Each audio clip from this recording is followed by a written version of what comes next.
Hello everyone, I'm Sarah and welcome back to my channel. Do you hear that? Silence. Do you know why? Because the kids have finally gone back to school. Which means I can work in peace without screaming children in the background coming into the living room, disturbing me and making me lose focus. Which is a good thing because I have been issued a challenge and now I have a deadline. I wasn't personally issued this challenge, but a challenge was made and I have no choice but to rise to such challenges. So thank you, Kate Kavanagh, for the 100k Q4, which now takes precedence in my life. I was going to start revision Son of Stars and Smoke and Other Intangible Things, but everything that I had planned in regards to doing all of the brainstorming and planning for Project Grey, which I was going to unofficially do for November NaNoWriMo 50k, that's not now been pushed forward. So instead of working on revisions for the rest of this month, we're going to continue working, or our main focus will be wrapping that project. We have done world building, we have done fantasy map building, we are moving on to characters. Really should have done characters last. I should have done magic system first, that would have made more sense. Focusing on all of the world and the world building and then the characters and then the outline. But I forgot about the magic system until a few days ago. And I was like, oh right, yeah. But today we're going to be working on characters. So using my lovely traffic light system that I have in place for everything that I have creation wise in my Everything Project Bible, we are going to do that. The most important part of a story for me are the characters, because I would follow fantastic characters through a terrible plot, but I would not follow terrible characters through an amazing plot. So the character toolbox comes in two different parts. We have part one, which is their essence, their personality, motivations, goals. And then we have part two, which is more family, history, personal sort of things. And together, these will hopefully make the good start of a character whose motivations and needs and wants and goals and pasts and traumas and histories will form the plot rather than the plot forming the characters, if that makes sense. We have of course gone the traffic light route. We have for both pages the bare minimum that I personally need in order to start writing with these characters. We have a little bit deeper in regards to their personality. Then of course we have the green, which hopefully will all together create a well-rounded character. And obviously, of course, all of this does not need to be filled out before I start writing, with the exception of everything in the red zone, and everything else can be filled out as I write and discover more about these characters, if that's something that I either am unable to think of before I start writing, or I don't want to think of before I start writing. So I have 5 characters that I need to fill out these character toolboxes for. We're going to start with what is ultimately the most important page, page number 1. And we're going to start with red. So the first things that we're going to be working on are the want, the need, the lie, and the ghost for all of the characters. We're going to be finding their core value, and we're going to be doing 3 positive traits and 2 negative traits. And that is the most basic things that I will need in order to start writing with my characters. I have their motivation, I have something from their past that is still haunting them, I have 3 positive things about their personality, 2 negative things about their personality, and their core value, so the thing that they believe is the most important thing in the world. Am I the best at figuring out stuff like wants and needs and ghosts and lies? No, I suck at it immensely. I don't know why I put that in the most basic thing, because it is one of the hardest things to do. but it's basic in regards to plot and character needs, so I guess that is where it is. So with the character's want, it is a goal. It is something that they want, something that they believe that they need in order to fulfill their lives. So someone wants to make a lot of money. They want material things. That is what they want. They believe that material things will make them happy. Their need is more of an abstract understanding, which is different from the want. They believe that material things will make them happy, but what they need is connection and relationships, and that is what they need in order to make them happy. So the want and the need are two different things, and the character starts off knowing what their want is, and they are working towards fulfilling the want, and along the way they discover what they need in order to become happy with their life. Then we have their lie, which is their incorrect world thinking, something that they believe about the world. So for example, for one of my characters, their lie is that they need to be useful in order to be wanted. If you are not useful to someone in some way, they will abandon you, they will hate you, they will toss you aside like you're nothing. And the ghost is the event that caused the lie. So I need to be useful in order to be wanted, to be kept, to be loved. And that is because they were abandoned as a child. So those are the four main sort of motivation drivers. They are the sort of foundation for the character arcs, or how the character themselves is going to grow. Want does not need to revolve around the plot. The way that I've set this up is I want the want to not focus on the plot, but rather something more personal to all of the characters. And then plot, stakes, tension, good things, bad things happen because they're trying to fulfill their want, which it will either work for or against the plot goal that they have. Positive traits, negative traits, obviously you've got things like they are cheerful, they are positive, they are empathetic, they are creative, they're passionate, they're determined, they're confident, all positive, and I use positive and negative loosely. Positive traits that they have, and the negative traits like they're stubborn, they're sarcastic, they're pessimistic, they're vengeful, they're immoral. So we have sort of a decent balance between good, so they're not just, oh, happy, happy, smiley, smiley, absolutely no flaws whatsoever. And we also have another side to them that can also help work with stakes, tension, and conflict with the plot, and conflict between each of the characters as well. There are also three other things in the second one, which I'm not going to look at right now, but the archetype, the fatal flaw, and the virtues and vices are also very personality based. So while I try and form a well-rounded, personable character, we're going to focus on those as well, because they are quite easy to do. Every sort of reference that I'm going to use in regards to researching all of this stuff, I'm going to link down below, especially in regards to virtues and vices, especially in regards to archetypes, because there's a specific list I'm going to work on for both of those.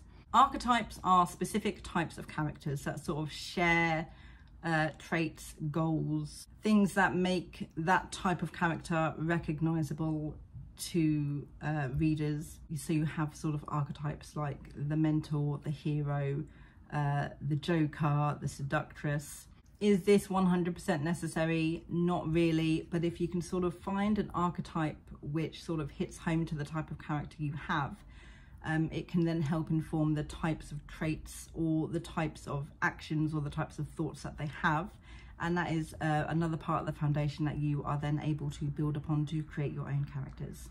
The fatal flaw, which again is not 100% necessary, and I totally got from Percy Jackson and the Olympians, is a character defect which can lead to the downfall of a character. Again, it is something or a trait that they have that if they lean into it too much, it's going to screw them up. It is a possible cause for conflict. It is a possible cause for tension. It is something that you could use for plot events in order to steer certain things into different directions. because we're all about the characters informing how the plot goes in certain places. The last one is the virtues and vices, which is Aristotle's virtues and vices, in which everyone has a virtue: courage, temperance, truthfulness, and the vices, which is an excess or deficiency of that virtue. I sort of see it as a positive trait being turned into a negative trait. Your virtue, your balance, your midpoint is courage. Too much courage and you become rash. Too little courage and you become a coward. It's something I always find really interesting to explore when characters are placed in certain situations, and what tension is caused when they're in an excess or deficiency of their main virtue. All lots of research to do, and lucky for me, I do sort of have an idea of what these characters are like. I do sort of have a basic history for most of them, so I have things to pull from for their want, their need, their motivation. I sort of can see how I want them to be in my head in order to pick what I think their fatal flaw will be, what their virtues and vices would be. I will need to research a little bit on archetypes in order to sort of find one that fits those characters the best. But we are going to stop talking, get some tea, and make a start. And we'll see how far we get, and hopefully I can move on to anything else.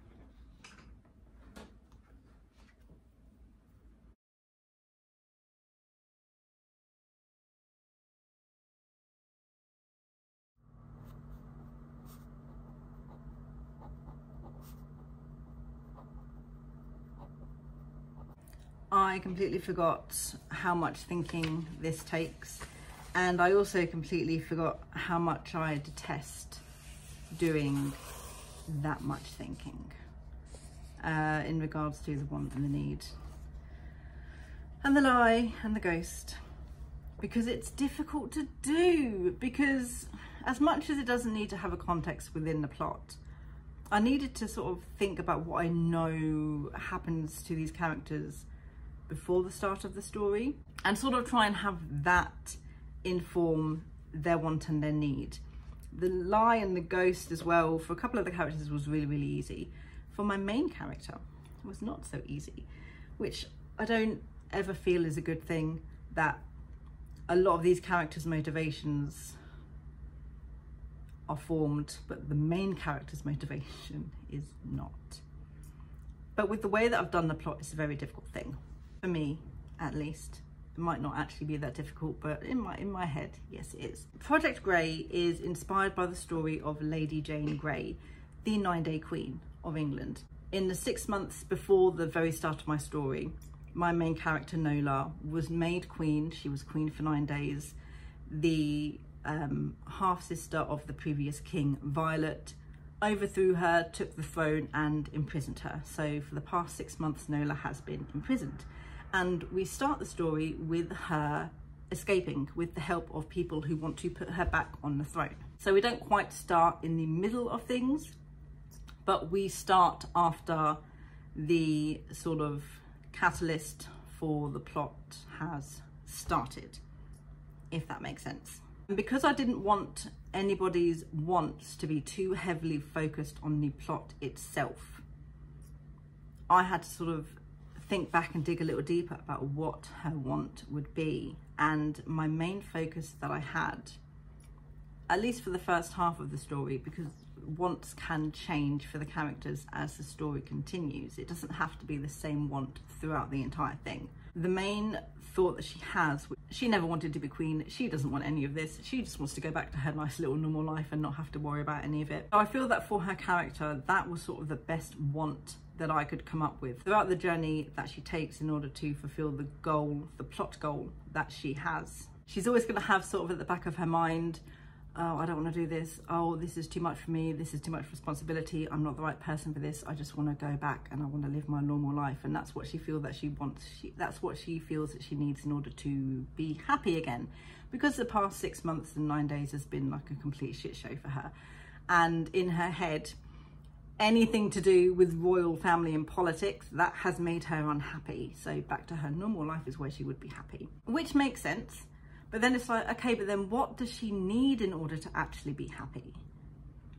And so the best I could come up with, and this is something I can play around with in the plot or change if I absolutely need to, is that she needs adventure, because she needs to be pushed out of her comfort zone. She needs to find her self-belief. She needs to find her confidence. She needs to be able to do these things, to know that she can do these things, and she's not just some unimportant girl who no one sees as important. And she needs to find that self-confidence and see in herself what other people see in her, to find her self-belief in order to be happy. And then now I'm thinking in my head, the way that I can sort of do that is, she doesn't realize how unfulfilled or sort of unhappy she is in her life. She's comfortable, but she doesn't sort of realize how much it's pulling her down, or how much, or how bad not growing is making her feel or act or things like that. And I feel like I can play with that. Actually, that does make sense. As much as the research was annoying, for most of it, the core value, the archetype, the traits, they were easy enough to do. It was the wants that were the difficult part. And if the wants are a difficult part now, I'm not looking forward to getting to the green bit, where I have even more research to do, which I'm not looking forward to whatsoever. But we don't need to go on to the red. We are going to move on to the orange. The last little bits in orange, I should say. So we've already got the archetype and fatal flaw. We've already got the virtues and vices for their personality. And now we're going to move on to a slightly more difficult part, but again, it's something that really informs the character and is something that can help cause conflict within the story itself. We're going to talk about the line they won't cross. And then I've added in who they would cross that line for, if anyone, and the chip on their shoulder. So the line they won't cross is obviously from a moral standpoint. What is the one thing that they will not do no matter what? Which, off the top of my head, which is actually for one of the characters, murder. They will not murder someone. They will go close to that edge. They will go so close to that line, but they will not cross that line. Morally, they will not cross that line. But then for certain characters, there is a certain character or certain situation that they would cross that line for. This is the one person that I would go back on all my moral understanding and beliefs, and I would cross this line for that person. I only have that information for one person. And I don't want to use that same reason for all of these characters, even though technically it could work for all of them. So again, that's more thinking that I have to do, which I'm not looking forward to. And again, not every character needs to have a line that they won't cross. I don't think I'm going to be able to come up with a line that they won't cross for everybody at first, but that might be something that I will discover about them as I write them through the first drafts themselves. And then we have the chip on their shoulder. The chip on one's shoulder is from the dictionary, because I'm not going to be able to explain it properly without the use of words. An ingrained feeling of resentment deriving from a sense of inferiority. So something in their past has made them feel inferior, has made them feel like they were being treated unfairly. And it's sort of like a little grudge that they are holding in regards to that. Again, it's a great source of conflict and tension that you can have with your characters. Again, it's going to be something that is going to be a little bit difficult for most of the characters. They don't all need a chip on their shoulder. I think the history that I've got in my head for all of the characters will certainly give them a chip on their shoulder. something which they either hold a grudge for, which will affect in certain situations, which might revolve around this chip on their shoulder, will inform how they act, what they do, what they think, will affect their behavior or their reactions to certain things, which can then again lead to conflict. It can lead to positive and negative outcomes for the plot itself. And it can also help with history, and it can help sort of inform the reader as to why a certain character thinks the way they do, or why a certain character acts the way they do. It helps to give more context. And again, a lot of these things aren't 100% necessary for characters. You can create a character without most of these things that I am doing. But I want there to be enough with my characters in order to keep them as active as possible within the plot, and history, past traumas, motivations, things like that, especially with the type of plot that it is, and because it is a very character-based story, these are going to help, especially with explaining in the future why a character does certain things which might seem out of character. I've got something in my head in regards to the protagonist Nola and the antagonist Fauve, and there's going to be a few moments where Fauve and her sort of partner do certain things that to the reader and to Nola, as the reader and Nola know these characters, seem out of character, but then we'll learn about the reason behind those actions and go, oh, okay, so that does make sense then. Not quite foreshadowing in regards to that, but it builds a foundation of understanding.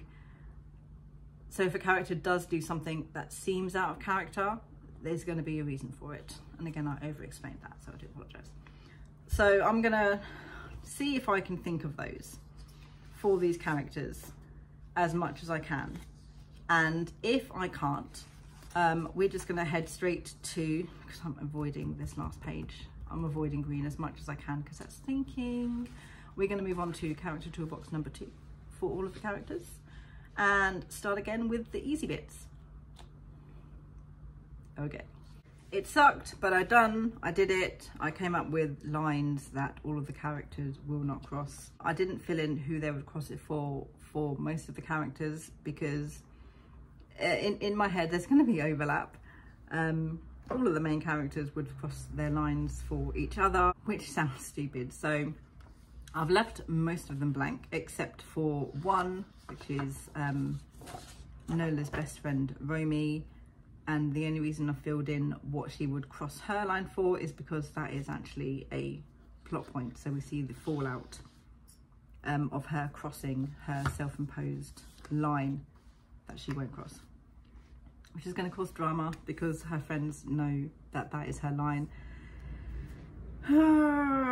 We have the chip on the shoulder for everybody as well, which sort of links in with all of their histories and their sort of wants and needs and lies and stuff like that. So I'm going to completely ignore the bottom now.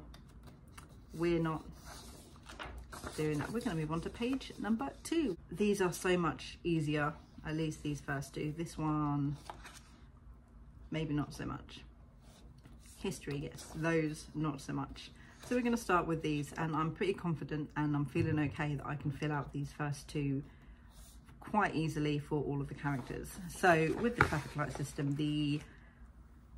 and is this again page absolutely 100% necessary for creating characters? No, but a lot of these things are sort of needed for history and plot reasons, so for this specific story I will come up with them. We have in our red section family and relationships and education. So what family they have, whether that family is living or dead, the relationships that they had or have with certain people, and their sort of basic education. So I know what characters should know and don't know, because I can get a bit iffy with what characters do and don't know. It's either none of them know or all of them know, which isn't very realistic. And then we're going to move on to our orange, in which there are 4 lovely sections for quirks, fears, talents, and strengths that the characters have. Fears, talents, very, very self-explanatory. I see talents as like hobbies that they have, the things that they are physically good at. Then we have strengths, which is what they are mentally good at, I feel, is what I think in my head the difference is. And then we have their quirks. Quirks for me, and this differs depending on what you research, but for me, I'm speaking more physical quirks that the character has. Those little actions, behaviors, movements that the characters will do when they are feeling certain ways, as a way to sort of show and not tell how a character is feeling at any given time. So for me, when I am in a mass social situation and I'm nervous, I can play with my hair a little bit like that. When I'm waiting to talk, is a quirk that I do. I play with my fingers a lot. If I have a fidget cube somewhere, I've got a fidget cube. If not, I pick at the skin around my nails, which is something I need to stop doing. But that is a quirk that I do. I hum a lot because my brain can't have silence. So if there's silence around me and I'm doing something, I will hum. Things like that, quirks. So that is going to be a good way for the reader to sort of pinpoint, without it being said, how the character or the main character is feeling. And it is also something the readers can sort of help identify with other characters.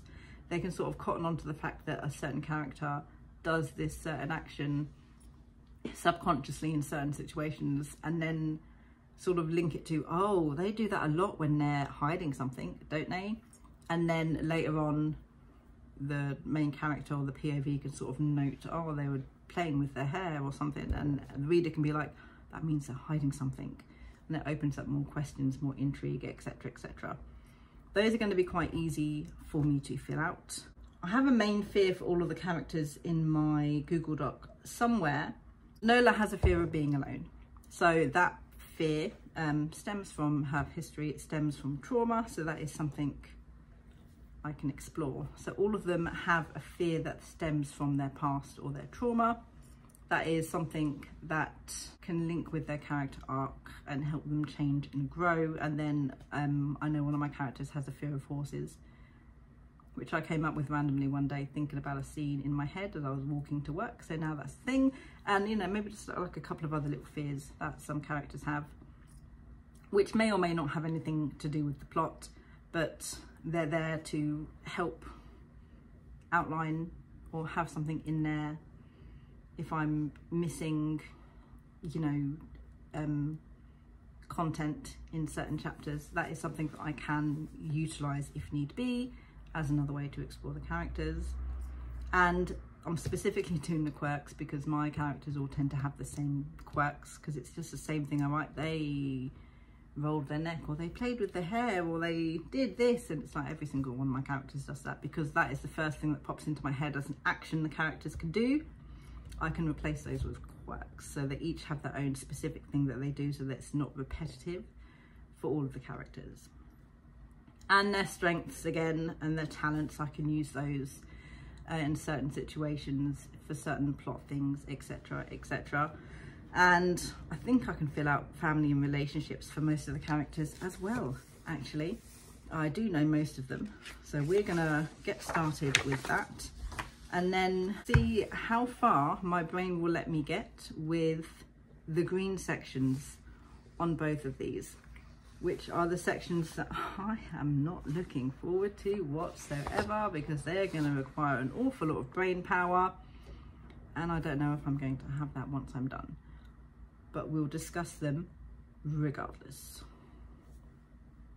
I should also eat, because I haven't actually done that yet, which is not a good thing considering I've been up since 6:30 and it is now midday.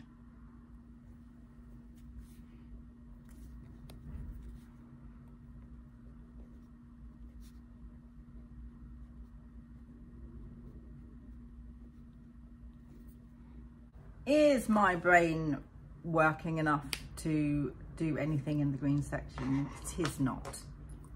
Because I know how, not thought-provoking, I know how difficult having to try and come up with everything in the green section is going to be.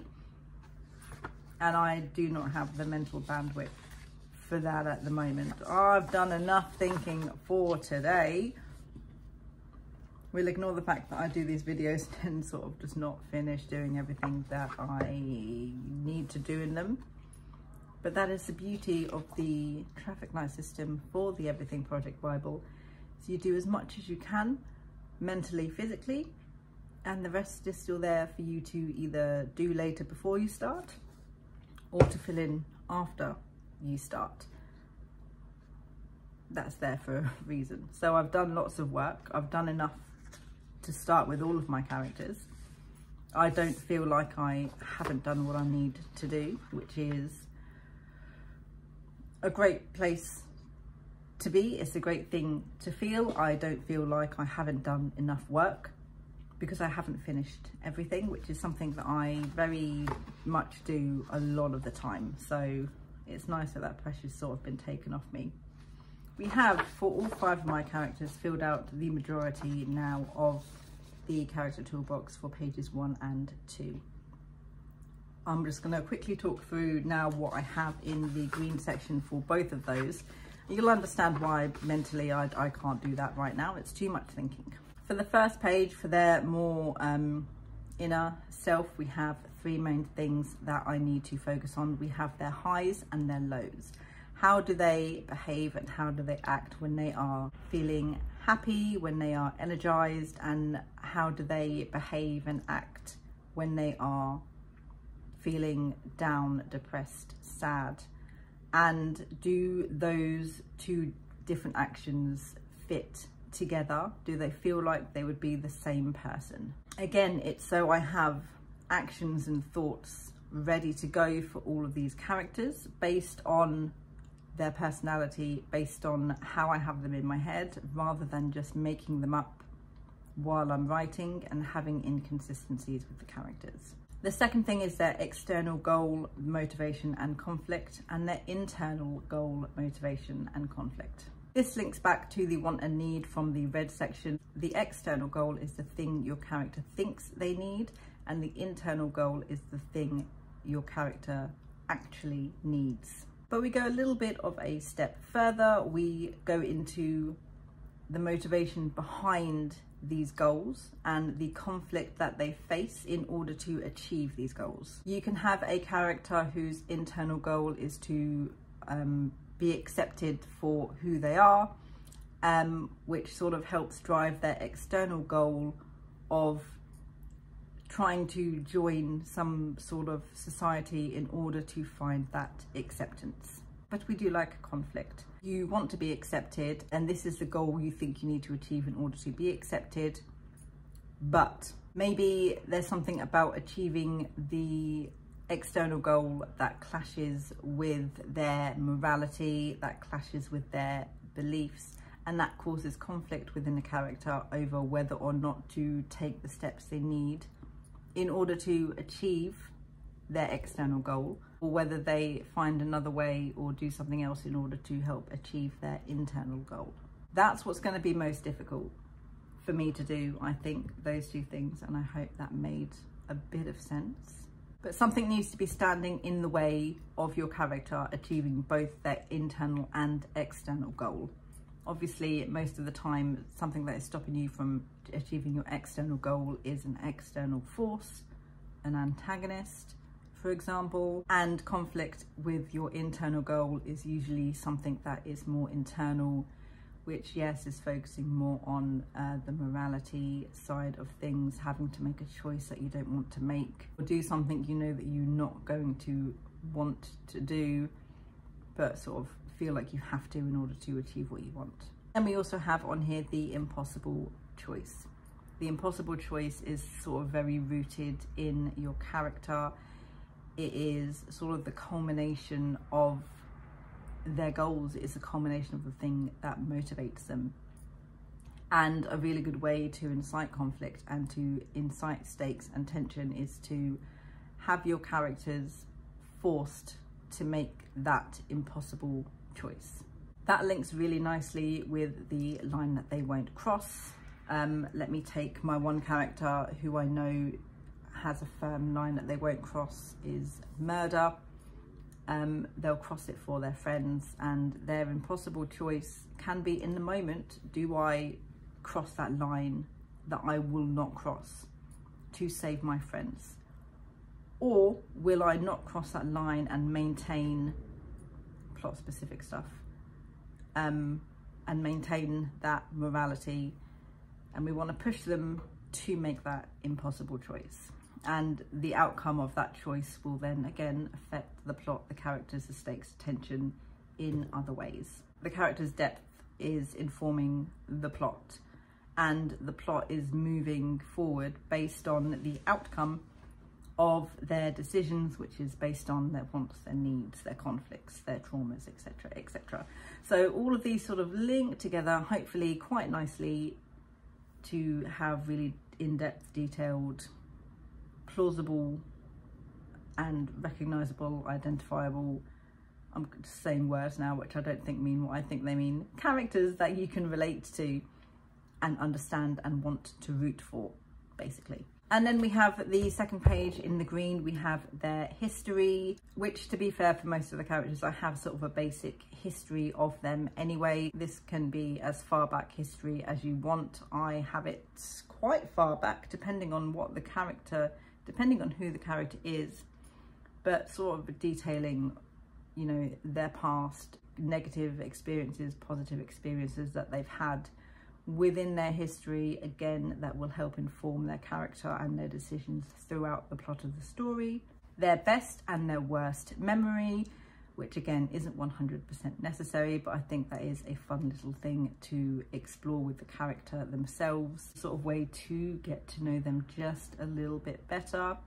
And again, there's certain things in there that you could use for plot. We have who they were raised to be and who they have become or are becoming, which I think is a great way to look at the life that was set up for them, and, you know, how their life was informed and nurtured by their parents and people around them. Nola, for instance, she was raised to be a member of the royal family. She was raised to be kind, to be generous, to put others before herself. And that's the idea that she has of herself, of who she needs to be.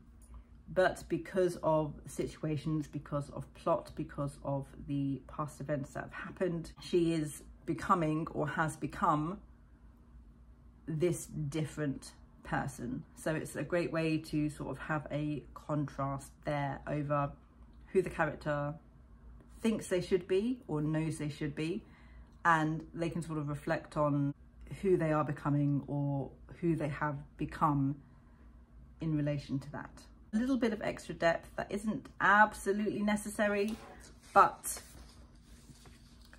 I can definitely see helping to assist with plot, with stakes, and with the activeness of the characters. Is it a lot of hard work for me to do? Yes, it is. But do I think it's going to help create better characters, better arcs, and a better plot? Also, yes. So I'm going to do my best to put in all of the work that I can. And again, if I don't end up filling out many of these bits at the bottom for green, that isn't anything that I can't add. If I happen to create something outside of the outline while I'm writing the first draft and I can add it in, or that's not something that I can't think of while I am outlining, and then adding it in and then making subtle changes before I start writing based on the new information I have. It's organised for the autism and creative for the ADHD, and that is all I need. So that is how I am creating my characters using my Everything Project Bible and my new ADHD friendly traffic light system. Thank you guys so much for watching. Let me know if there's anything specific that you do in order to create your own characters, and I will see you in my next video, which should hopefully be all about the magic system. Bye guys.